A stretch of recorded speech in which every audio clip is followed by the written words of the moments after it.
Oui, oui, on aimerait se réveiller tous les matins comme ça.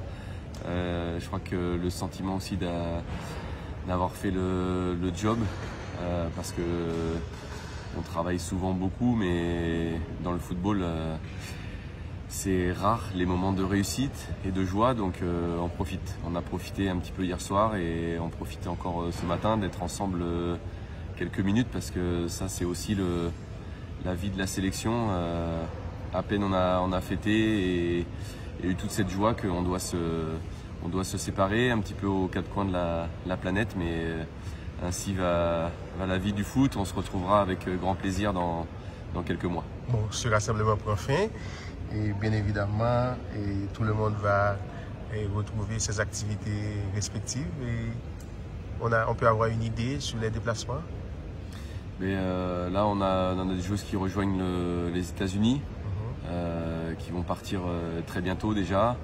Ensuite on aura un gros groupe qui rejoindra l'Europe et puis un dernier groupe qui partira en fin de journée vers Haïti. Le rêve,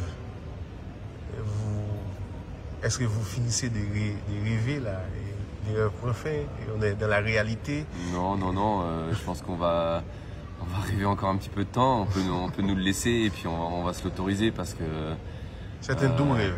Oui, voilà, et puis on va se laisser porter. On a jusqu'à la Coupe du Monde. Je pense qu'on rêvera encore un petit peu dans notre tête. On rêvera aussi les yeux ouverts pendant cette compétition, même si on va la préparer forcément d'une façon très professionnelle. Mais oui, le rêve est en marche et on va en profiter le plus longtemps possible. Les adversaires d'Haïti sont connus, c'est l'Angleterre, le Danemark et la République populaire de Chine, des grands noms du football féminin. Oui, c'est ça. Je crois que quand on dit que c'est un rêve de jouer la Coupe du Monde, c'est ce qu'on a envie, de jouer les plus grandes nations du monde. On sera là. Je pense qu'il manque peut-être les États-Unis, qu'on a déjà joué en qualif de CONCACAF. Après, on a l'Angleterre qui sera un de ses favoris de la Coupe du Monde, champion d'Europe en titre, qui va venir pour le titre, pour être champion du monde. On a aussi la Chine qui est toujours un outsider, qui a remporté la zone Asie il y a quelques mois. Donc c'est une des grandes nations du foot, forcément. Et puis le Danemark, qui est une nation historique du football féminin, qui est toujours présente dans les grandes compétitions, qui a de grandes joueuses aussi en Europe. Donc c'est vraiment un groupe très très très costaud. Voilà, il n'y a pas de petites équipes, il n'y aura pas de petits matchs, mais en même temps, c'est ce qu'on voulait. Est-ce que vous allez maintenant travailler sur des renforts, sur d'autres joueuses potentiellement qui peuvent rejoindre la sélection nationale?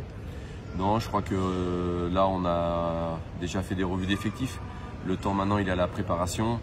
On a notre groupe de joueuses, on a quelques joueuses qui n'étaient pas en forme ou n'ont pas pu venir sur ce rassemblement. Donc ces joueuses-là pourront bien évidemment prétendre à une place, mais je crois que le temps n'est pas venu d'ajouter des nouvelles joueuses, mais plutôt de travailler avec le groupe qui a fait cette campagne maintenant, et puis de l'améliorer, d'asseoir encore un petit peu nos automatismes collectifs, parce que c'est ce qui nous manque. Il nous manque des matchs. Voilà, on voit le Chili qui a joué peut-être 6-7 matchs avant cette compétition. Nous, on en a joué un seul au Portugal. Donc effectivement, les plus grandes nations, et si on veut devenir une plus grande nation, il faut jouer des matchs. Voilà. Il faut qu'on ait un vécu ensemble, il faut qu'on accumule les matchs, les expériences. Ce tournoi des barrages nous a donné une grande expérience supplémentaire, mais on doit encore progresser dans ce domaine.